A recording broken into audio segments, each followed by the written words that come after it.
हूं नवीन पाटीदार और आप देख रहे हैं वॉइस ऑफ एमपी। जिस तरीके से मतदान की तारीख धीरे धीरे जो पास आ रही है, तूफानी जनसंपर्क भारतीय जनता पार्टी और कांग्रेस ने शुरू कर दिया है। दोनों ही टीमें लगातार, दोनों ही बीजेपी और कांग्रेस की बात की जाए तो अपने अपने प्रत्याशी को विजयश्री प्राप्त दिलाने के लिए तूफानी जनसंपर्क कर रही है। ऐसे में बात किया तो वार्ड नंबर 26 के धुआंधार प्रत्याशी भारतीय जनता पार्टी के मनोहर मोटवानी भी लगातार अपने जनसंपर्क में समर्थन मांगने की बात करते दिख रहे हैं। उनके इस जनसंपर्क में विधायक दिलीप सिंह परियार सहित तमाम भारतीय जनता पार्टी के बड़े नेता मौजूद है। साथ ही आज तस्वीरों में देख सकते हैं किस तरीके से युवाओं की टीम बात की जाए या फिर वरिष्ठ नेताओं की बात की जाए या फिर वार्डवासियों की बात की जाए, एक बड़ा जनसंपर्क में तूफानी समर्थन इनको मिलता हुआ दिख रहा है। मनोहर जी से बात करेंगे किन मुद्दों को लेकर वे जो है जनता के बीच जा रहे हैं और कितना आशीर्वाद उनको जो है जनता का मिलता हुआ दिख रहा है। मनोहर जी, किस तरीके से आपकी मालाओं को देख के ही लगता है कि कहीं ना कहीं भरपूर समर्थन आपको मिलता हुआ दिख रहा है?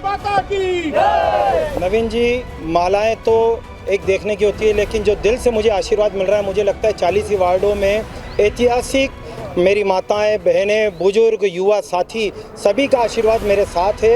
इतने आशीर्वाद की मुझे उम्मीद नहीं थी और उनके इस आशीर्वाद से मेरे कंधों पे जवाबदारी का भार बहुत बढ़ गया है। क्या मुद्दे आपके बड़े हैं, किन मुद्दों को लेकर जो आप जा रहे हैं और क्या वार्डवासी आपके सामने समस्याएं रख रहे हैं? जनता की सरकार बनेगी, 40 वार्डों में भारतीय जनता पार्टी जीतेगी, उसमें वार्ड नंबर 26 भी शामिल होगा और मैं वार्ड के सेवक के रूप में जो भी जनता की समस्या होगी उनको पटल पर रखूंगा और उन समस्या का निदान कराऊंगा। एक बड़ा रीज़न होता है, एक बड़ा मुद्दा होता है हर कैंडिडेट का कि किस तरीके से वो एक मुद्दे को लेकर जो ज़मीन पर जाए और वार्डवासियों को खुश करे। कौन सा एक बड़ा मुद्दा आपका होगा? नवीन जी, देखिए, सबसे महत्वपूर्ण बात यह, वार्ड नंबर 26 में मैं नहीं, जनता चुनाव लड़ रही है और जनता कब चुनाव लड़ती है? जब वो समझती है कि मैं खुद चुनाव लड़ रहा हूँ। उनको खुद का भाव ऐसा है कि यहाँ मनोहर मोटवानी नहीं, हर वार्डवासी, हर युवा साथी चुनाव लड़ रहा है।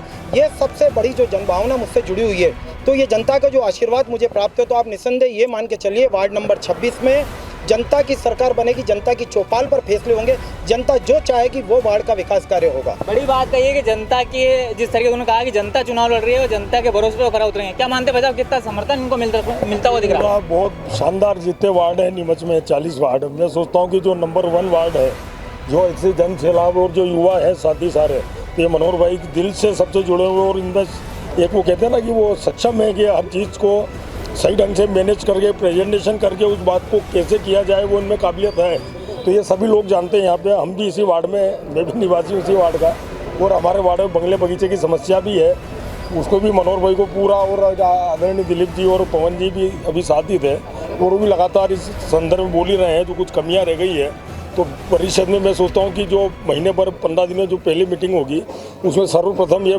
मामला आएगा, उसका निराकरण निकलेगा। क्या मानते हैं आपकी कितना जन समर्थन मिलता हुआ दिख रहा है मनोहर भैया को? मनोहर भैया को जैसे ही वोट इनका, मतलब टिकट इनका फाइनल हुआ, उसी दिन वार्ड नंबर 26 की पब्लिक ने ये सोच लिया था कि अपना प्रतिनिधित्व मनोहर भैया ही करेंगे और मनोहर भैया अच्छे खासे वोटों से जीतेंगे और मनोहर भैया की सोच, विजन बहुत अच्छी है और मनोहर भैया भारी वोटों से जीतेंगे। मनोहर भैया भारी मतों से जीतेंगे, साथ ही उनकी सोच की बात यहाँ पर कही जा रही है। क्या कहेंगे आप? आपकी तो उम्र हो चुकी है, मनोहर भैया जिस तरीके से लगातार वार्ड में संपर्क कर रहे हैं। से करीब 15 साल पहले भी ये पार्षद रहे हैं और उसके बाद भी जब पार्षद नहीं थे, उसके बाद भी वार्ड वासियों की जो छोटी से छोटी समस्याएं थी, वो एक मतलब टांग पे खड़े होकर ये सुलझाने के पक्ष में लगे रहते थे और वार्ड वासियों के कंधे से कंधा मिला के कोई सा भी सामाजिक कार्य हो या प्रशासनिक कार्य हो, कंधे से कंधा मिला के सहयोग करते थे। तो क्या अब हमारा फर्ज नहीं बनता है कि जब वो इस प्रतिनिधि के रूप में आए हैं तो हम उनको भारी मतों से विजयी बनाएं? बड़ी बात कही है कि एक प्रतिनिधि के रूप में यहाँ पर आए हैं, उनका भी फर्ज बनता है कहीं ना कहीं ये भी उनका समर्थन करें। क्या कहेंगे बाबूजी, आप पूरे चुनावी रंग में दिख रहे हैं, जिस तरीके से तमाम जो यहाँ कार्यकर्ता हैं गमछा लेकर जो है उनके एक चुनावी रंग जो होता है वो दिख रहा है। क्या कहेंगे मनोहर भैया के जन समर्थन को लेकर? मनोहर भैया जो है एक शुरू से ही बचपन नहीं रहते हुए भी समाज के सुख दुख के सारे कार्य करते हैं, अपने द्वारा और अपने सहयोगी द्वारा निरंतर काम करते रहते हैं। आप उसी का परिणाम देख रहे हो कि इतना जन सैलाब इनके साथ में, इतना आशीर्वाद है और हमें विश्वास नहीं, पूर्ण विश्वास है कि इस कसौटी पे आप खड़े उतरेंगे और जनता की सेवा करते ही रहेंगे। विश्वास नहीं, पूर्ण विश्वास है। और कही क्या कहेंगे आप? 1 साल से 60 साल तक के सभी जनों का इनके साथ पूरा जन समर्थन है। तो देख सकते हैं कि छोटे से बच्चे को लेकर भी जो है अपना जनसंपर्क कर रहे हैं। साथ ही बात की जाए, क्या कहेंगे मनोहर भैया के जन समर्थन को किस तरीके से मानते हैं आप? 26 वार्ड के उम्मीदवार जो मनोहर मोटवानी है, आप युवाओं का जन सैलाब देख रहे हो। पूरे नीमच शहर में सबसे अधिक अगर जो युवा जुड़े हुए हैं तो वो इस वार्ड में।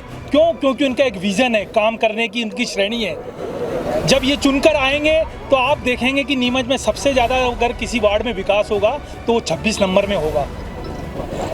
इनकी जो शासन की योजनाएं हैं वो अंतिम व्यक्ति तक पहुँचे, ये इनका प्रयास रहेगा। इनकी कार्य करने की शैली बहुत ही साफ सुथरी, ईमानदार छवि की है। बड़ी बात कही है कि काम करने का तरीका नया होगा, साथ ही छवि की बात भी यहाँ कही जा रही है। जिस तरीके से एक समर्थन इनको मिलता हुआ दिख रहा है, तस्वीरें देख सकते हैं कितनी तूफानी जनसंपर्क इनका चलता हुआ दिख रहा है। लाइव तस्वीरें हम आपको दिखा रहे हैं।